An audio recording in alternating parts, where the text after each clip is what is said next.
पूज्य आचार्य भवन, पूज्य प्रवर्तक श्री जी गुरुदेवों के मंगल आशीर्वाद से प्रवचन श्रृंखला चल रही है। और इस प्रवचन श्रृंखला में आप लोग आचार्य सोम परम सूरी और उनके 6 फलों की चर्चा सुन रहे हैं। पहला फल जिनेंद्र पूजा, दूसरा फल आपके सामने ये तीनों फल आ चुके हैं। सत्वानुकंपा भी आ चुका है और सुपात्र दान भी आ चुका।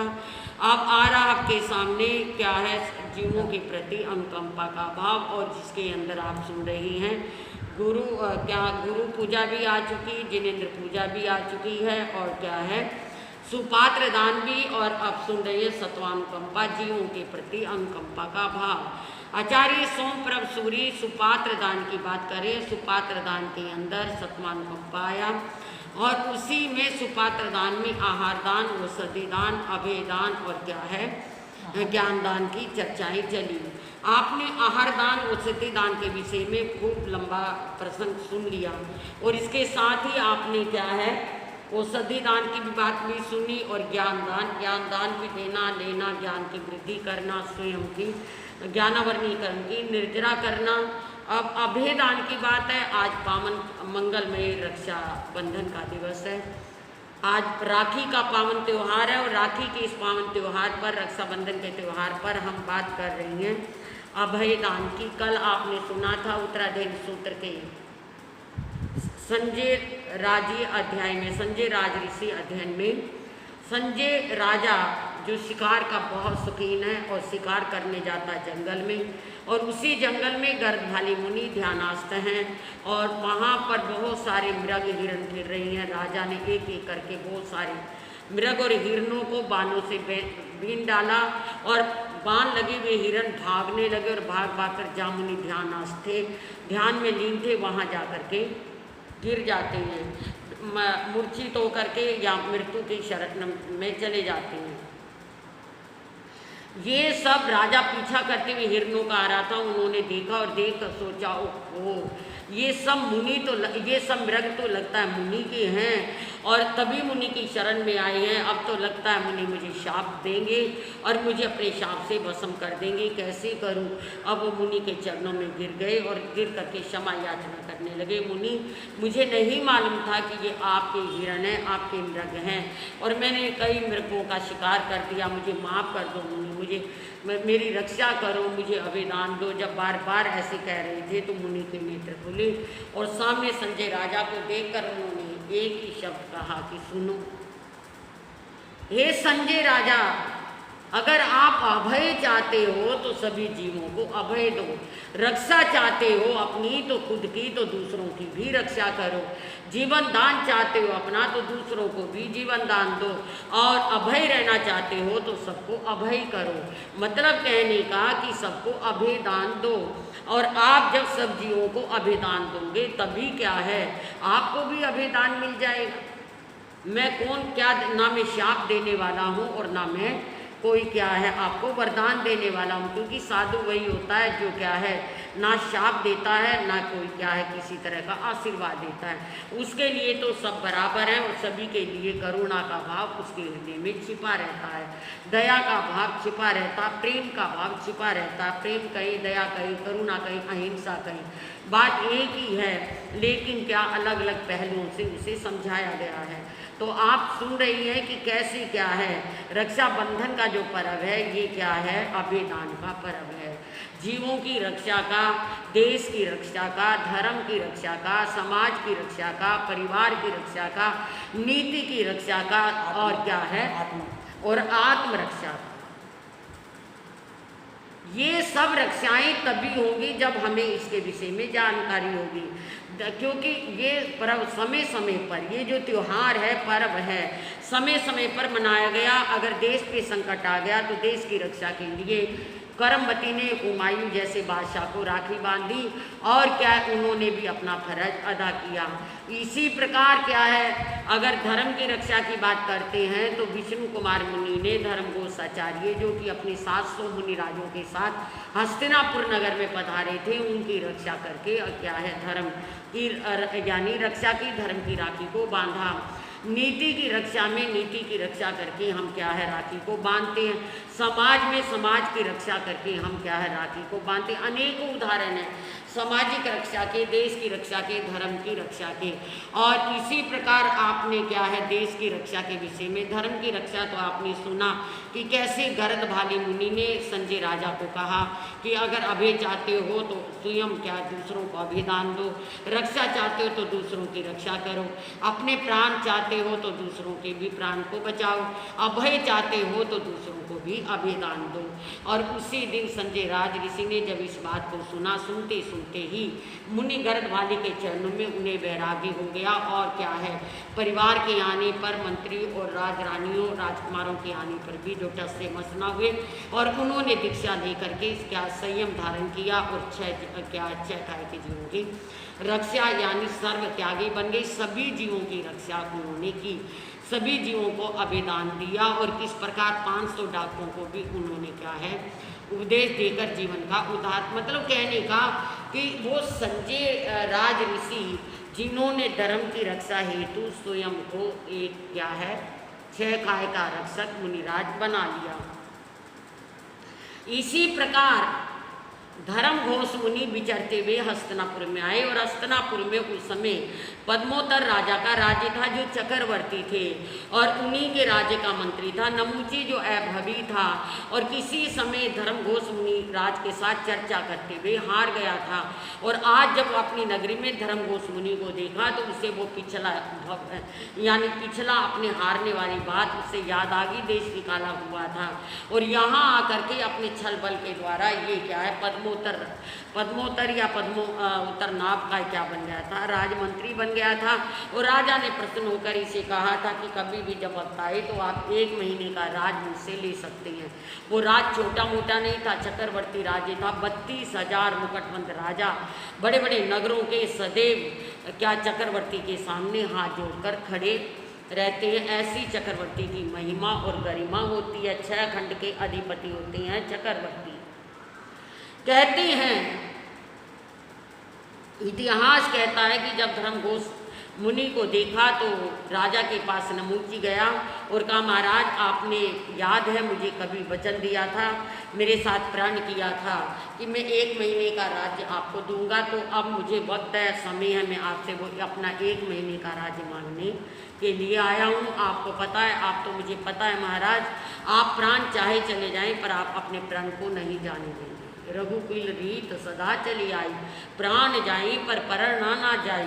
आप अपने प्राण को निभाने वाले हो, कभी प्राण को आप क्या है झूठा नहीं करोगे। राजा ने पद्मोत्तर नाभ ने इस बात को सुना और कहने लगी ये तो कोई बड़ी बात नहीं, नमूचे लो, अभी मैं आपको रात तिलक कर देता हूँ। 1 महीने के लिए रात तिलक कर दिया और नमूची को क्या बिठा दिया, राज सिंहासन पर बिठा दिया।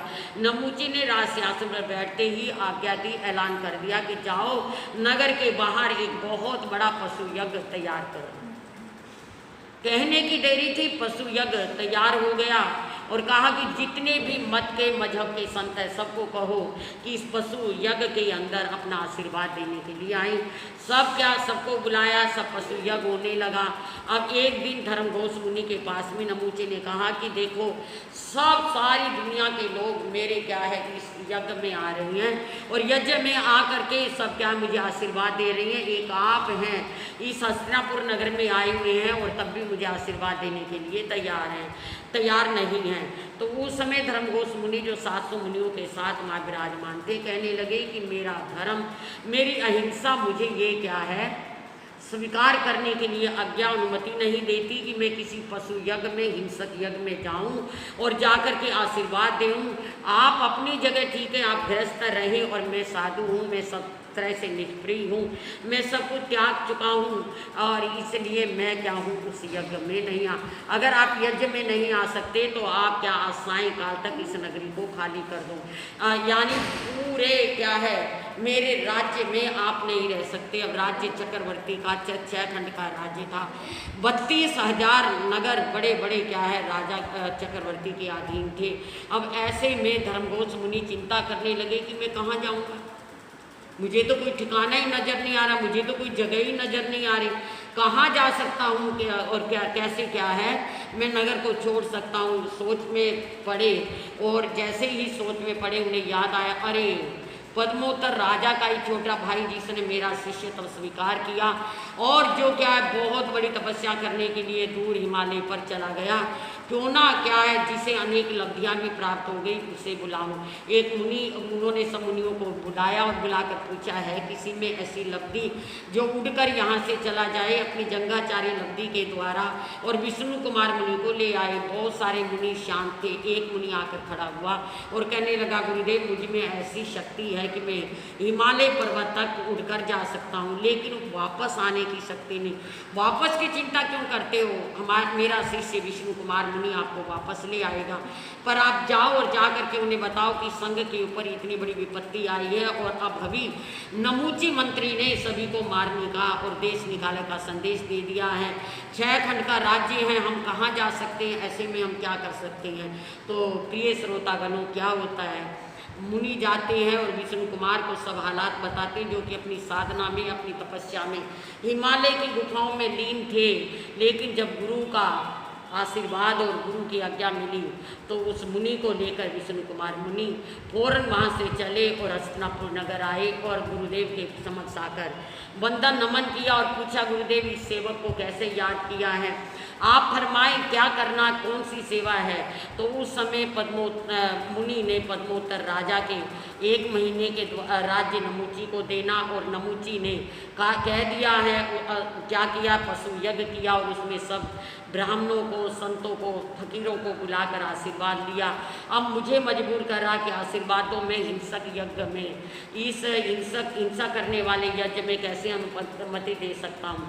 आप सोचो वत्स क्या करना होगा। गुरुदेव मुझे सब समझ में आ गया, आप क्या है, बाद में मैं आकर प्रायश्चित लूँगा, पहले मैं क्या हूँ, नमूची को ही देखता हूँ, ऐसा कह करके क्या है वहाँ से चल पड़े और पद्मोत्तर राजा के पास पहुँचे विष्णु कुमार मुनि और उन्हें सारी बात से अवगत कराया कि कैसे आपने 1 महीने का राज्य उस पापी आत्मा को दे दिया। उस पापी आत्मा ने सब संतों को और धर्म, यहाँ तक कि हमारे आचार्य धर्मघोष तक को भी उसने क्या है कमी नहीं रखी दंड देने में, और कहा कि आप मेरे राज्य से निकल जाओ। बताओ 6 खंड का राज्य है, कहाँ निकल सकते हैं संत मुनिराज, क्या बातें हैं। पद्मोत्तर को बड़ी क्या है मन गलानी हुई, बड़ा मन दुखी हुआ और कहने लगे, वत्स कोई बात नहीं, आपको जैसा उचित लगे करो, मैं आपके साथ हूँ। अब वहाँ से चल पड़े और चल करके नमूची ने विष्णु कुमार मुनि का रूप बनाया विष्णु मुनि ने। और विष्णु मुनि क्या है कहाँ जाते हैं, नमूची मंत्री के पास जो चक्रवर्ती के साम्राज्य के सिंहासन पर विराजमान है, और वहाँ जा करके वंदन क्या है देखता है, सारा नगर खड़ा हो जाता है, नगर के लोग खड़े हो जाते हैं, सारी प्रजा विष्णु कुमार मुनि को देखकर झुक झुक कर नमन वंदन करती है। इधर नमूची ने 700 मुनि राजों के चारों तरफ गिल्ले उपले लेकर के क्या बांध दिया है, बहुत बड़ी बड़ी दीवारें जैसी खड़ी कर दिया और उन उपलों में तेल पेट्रोल डलवाकर आग लगवा दी और वो सुलग रही हैं और वो गंदा धुआं मुनियों के गलों को और नाक को बंद करता जा रहा है। और इधर क्या विष्णु कुमार मुनि नमूची के पास राज सिंहासन में गए और जाकर कहने लगे, अरे ओ नमूची मंत्री, अब क्या कहे, क्योंकि राजा के भाई थे, महाराजा पद्मोत्तर नाग के भाई थे, क्या कह सकता था। अब वो भी खड़ा हुआ, हाँ फरमाओ मुनिराज, क्या जो और मुनिराजों को आज्ञा दी आपने अपने राज्य से निकल जाने की, मेरे लिए भी वही आज्ञा है क्या? बोलो जरा, तुरंत बताओ, मेरे लिए यही आज्ञा है क्या? नमूची ने सुना और सुनकर कहने लगे, नहीं, आप इतनी भूमि मेरे राज्य से ले सकते हो कि 3 कदम रख सको, 3 कदम भूमि आप ले सकते हो, बस इससे ज़्यादा तो क्या मेरा भी वही असर होगा जो मुनियों का? बिल्कुल वही होगा। अगर 3 कदम 3 पग भूमि से आगे तुमने पैर रख दिया तो फौरन तुम्हें राज्य से निकाल दिया जाएगा या क्या तुम्हारा वध कर दिया जाएगा। जब ये सुना तो विष्णु कुमार मुनि के क्रोध की सीमा ना रही और उनके पास तो बहुत शक्तियाँ थी, हिमालय में वर्षों से तप में लीन थे और उससे अनेक लब्धियाँ उनके जीवन में आ चुकी थी। उसी वक्त क्रोध में आ गए विष्णु मुनि और विष्णु कुमार मुनि गुस्से में आकर उन्होंने अपना 1 लाख योजन का रूप बनाकर एक पैर मेरू पर्वत पर रखा और दूसरा पैर बढ़ा करके उन्होंने जम्बूद्वीप पे रख दिया। दो कदम हो गए, एक कदम मेरू पर्वत पर, यानी पूरी भूमि मेरू पर्वत और जम्बूद्वीप के बीच में है। इससे अलग नहीं, 6 खंड भी इसी के बीच में आ जाते हैं। अब एक मेरू पर्वत पे पैर रख दिया है विष्णु कुमार मुनि ने और दूसरा पैर बढ़ा करके कहाँ रख दिया? जम्बूद्वीप के क्षेत्र पे रख दिया। और आप आवाज लगाते हैं, नमूची बोलो अब ये तीसरा पैर मैं कहाँ रखूं? शिखर करो, शिखरता करो, बताओ। जब बार बार चिल्लाए तो नमूची ने अपना सिर आगे कर दिया, क्योंकि कोई जगह ही नहीं बची थी।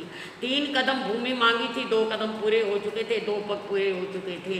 अब जैसे ही तीसरा कदम उन्होंने नमूची के सिर पे रखा तो वो पाताल लोक में पहुंच गया और मुनि का क्रोध शांत होने में नहीं आया। कहते हैं दिशाएं दिग्गज नारियां यानी दिशाओं की नारियां आई और उन्होंने मीठे मीठे गान और मधुर स्वरों से मुनि को शांत किया। मुनि वहाँ से शांत हुए, गुरुदेव के चरणों में आए। गुरुदेव अब आपका उपसरा खत्म हो चुका है।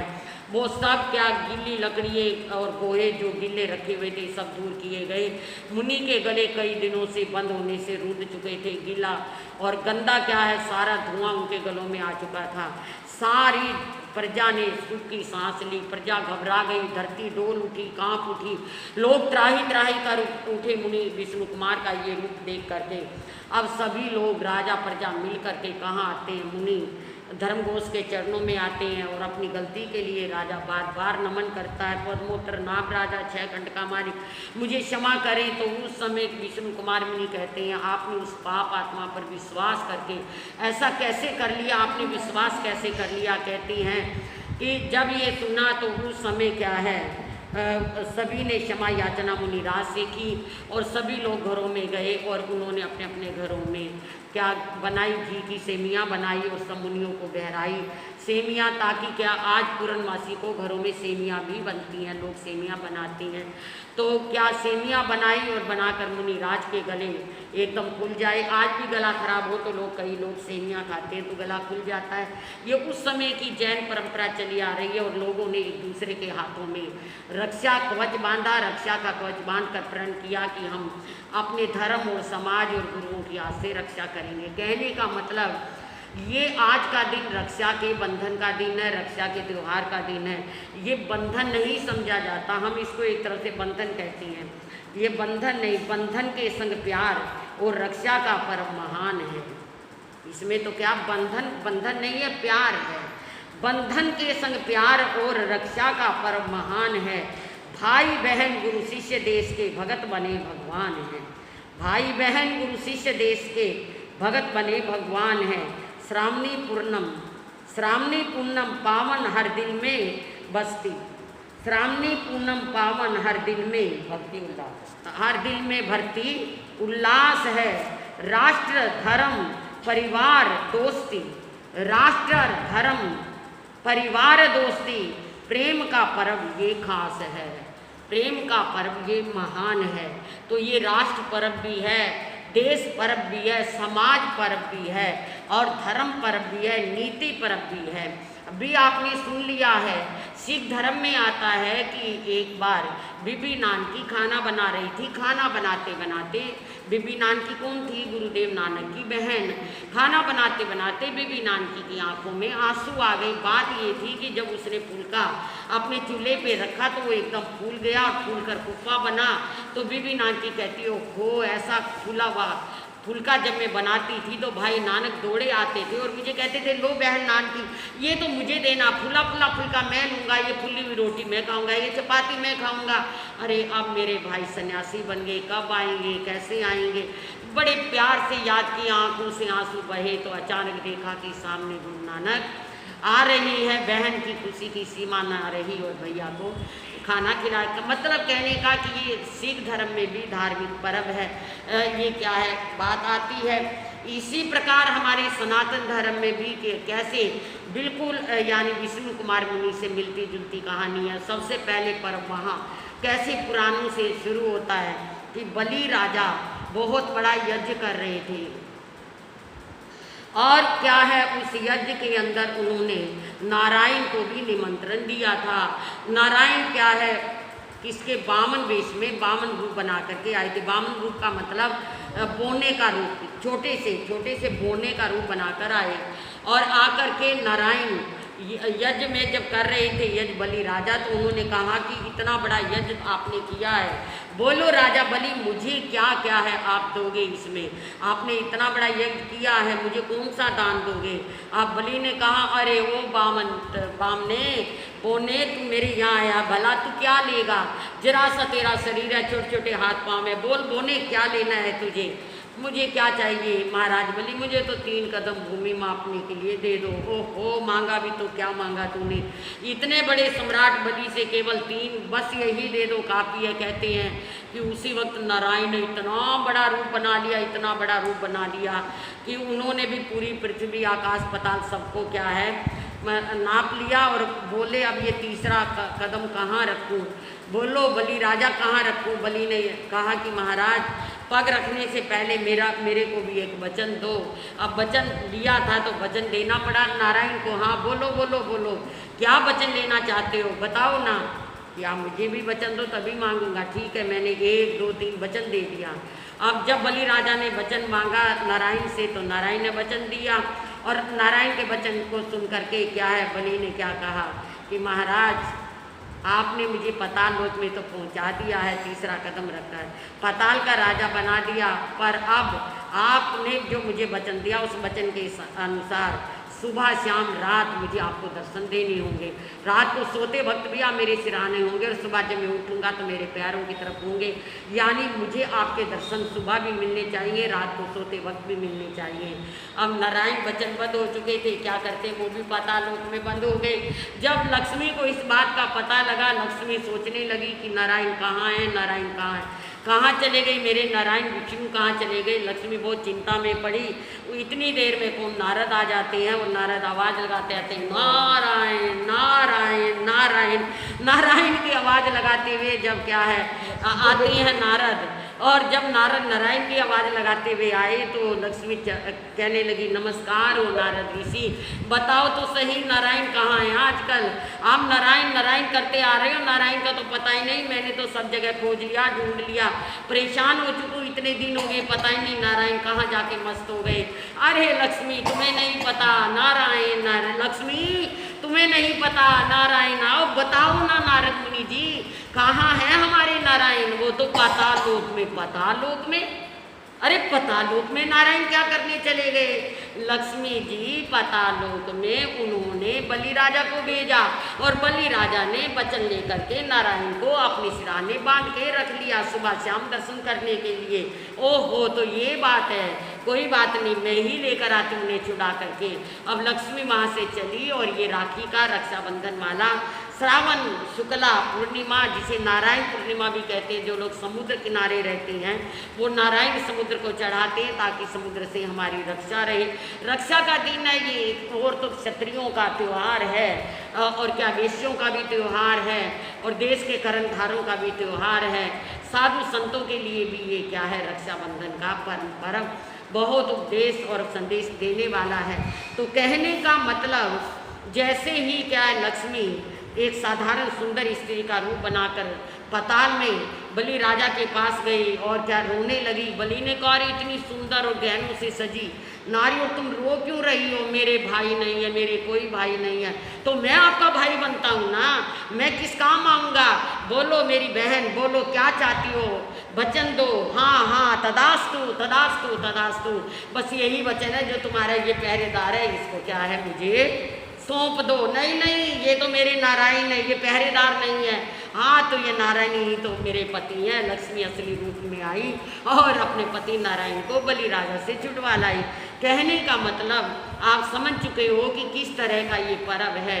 एक और लक्ष्मी ने क्या है बलि से नारायण को छुड़वाया, एक और विष्णु कुमार मुनि ने धर्म गो 700 मुनियों की रक्षा करी, एक और क्या है नानक की बीबी ने याद करके नानक को अपने घर बुलाया। तो एक और कहते हैं कि सामाजिक पर्व में सुल्ताना डाकू एक बार क्या है आपने 500 डाकुओं के साथ या 100 जो भी 50 डाकुओं के साथ डाका डालने नगर में आ रहे थे और उस दिन भी ये श्रावण शुक्ला पूर्णिमा का दिन था। तो उसी दिन क्या होता है कि एक बहन ने देखा कि वो सारा नगर बंद पड़ा, अंधेरा आया हुआ है और सुल्ताना डाकू धम धम करता हुआ आ रहा है। वो बहन का दरवाजा खुला, दीवा टिमटिमा रहा है। सुल्ताना डाकू झट से अंदर आने लगा तो बहन थाली लेकर खड़ी थी और उसमें राखी के धागे थे और प्रेम प्यार से गुड़ रखा हुआ था। उसने गुड़ को सुल्ताना डाकू के मुंह में डाला और राखी लेकर के सुल्ताना डाकू के हाथ में बांधती, आओ दिखाना था। सुल्ताना तो देखता रह गया। पल भर में बहन ने ये काम किया और नमन किया, मेरे भाई आज मेरे द्वार पर आए हो। और सुल्ताना डाकू ने सब डाकुओं को ऑर्डर लगा कि ये मेरे बहन का गांव है, निकल चलिए, अब आज ज़िंदगी भर इस गांव में हम चोरी नहीं करेंगे क्योंकि ये मेरी बहन का। तो ये जो इस तरह के त्यौहार होते हैं, ये त्यौहार जीवन को सुंदर बनाते हैं और क्या कुछ न कुछ शिक्षा देते हैं। जैसे कि ये ब्राह्मणों का त्यौहार भी कहते हैं रक्षाबंधन को, और दीपावली को वैश्यों का त्यौहार कहते हैं, और दशहरे को क्षत्रियों का त्यौहार कहते हैं, और होली को क्या है शूद्र त्यौहार मानते हैं। लेकिन ये त्यौहार सभी के साझे ही होते हैं। अब क्या रक्षाबंधन को अकेले ब्राह्मण नहीं, हर कोई मनाता है। और तीन हमारे यहाँ रक्षाबंधन में 3 तार होते हैं रक्षाबंधन के, जिसका मतलब होता है मन, वचन और काया। कि हे बहन, मैं आपकी मन से भी, वचन से भी और काया से भी क्या करूँगा, पूरी रक्षा करूँगा। अपनी बहन को किसी तरह का कष्ट नहीं आने दूंगा। इसलिए इसमें राखी के 3 तार होते हैं। राखी धागों का त्यौहार, हर एक धागे में बंधा हुआ है भाई बहन का प्यार। करमवती ने हुमायूं को राखी बांधी और देश की रक्षा की, चाहे वो क्या है अग्नि ज्वाला में जल करके जोहर किया, पर क्या देश की रक्षा की। इस तरह का ये त्यौहार है। सनातन धर्म में आता है कि किस तरह से क्या है बहन द्रौपदी ने कृष्ण को राखी बांधी और राखी बांधकर अपनी साड़ी की फाड़ कर राखी बांधी थी। और जब साड़ी की फाड़ कर राखी बांधी तो श्री कृष्ण ने कहा था, बहन तेरे इकतार का बदला, तेरे इकतार का बदला मैं, बहन तेरे इकतार का बदला मैं क्या है साड़ी देकर चुकाऊंगा। साड़ी की नारी ही नहीं, पूरी नारी की साड़ी बनाऊंगा। किस तरह से उन्होंने क्या बना दिया था, साड़ियों का खंड क्या बना दिया था। कोई अंत नहीं आया था। दुर्वासा नहीं, वो क्या नाम, दुर्योधन, और दुर्योधन का दुशासन के हाथ खींचते खींचते थक गए थे, पर द्रौपदी की साड़ी कम नहीं हुई थी। इस तरह क्या है, द्रौपदी की साड़ी नहीं थी बल्कि क्या था, वो रक्षा सूत्र था। और तभी कहा था उन्होंने, श्री कृष्ण ने, कि बहन तेरी ये साड़ी नहीं, तेरी ये एक तार नहीं, तार का क्या बना दूंगा मैं, पूरा पूरा क्या बना दूंगा, यानी नारी की साड़ी ही बना दूंगा। और यही हुआ। कहने का मतलब आज हम अभिदान की बात कर रहे थे और अभिदान में ये सभी दान आ जाते हैं। देश सेवा का दान, धर्म सेवा का, समाज सेवा का, परिवार सेवा का। हम आज के दिन इस पर्व का इस तरह से ध्यान करेंगे और जीवन को सुंदर और सफल बनाएंगे। ये था आचार्य सोमप्रभ सूरी द्वारा दिया गया सुपात्र दान। सुपात्र दान 4 फल आपके सामने हो गए हैं। कल 5वें फल की चर्चा कैसे आएगी आप सब सुनेंगे, लाभ लेंगे। प्रिय श्रोतागणों, आज रक्षाबंधन के पर्व पर हमारे देश में कोरोना से रक्षा हो, हम भी ये मंगल कामना करते हैं। हमारे देश की क्या पूरे संसार की इस वायरस महामारी से रक्षा हो और ये महामारी हमारी सब चली जाए, सब स्वस्थ और निरोग रहे। यही दिल की आरजू है, यही दिल की मंगल कामना है। और हम तो यही मांगते हैं, अरे कोरोना तू भी हमारा भाई है। आज के दिन हम तुझे भी राखी बांधते हैं भाई। कोरोना वायरस तुझे राखी बांध कर कहते हैं हमारे देश से अलविदा हो जा, और क्या सारी दुनिया से अलविदा होकर सबकी रक्षा हो जाए।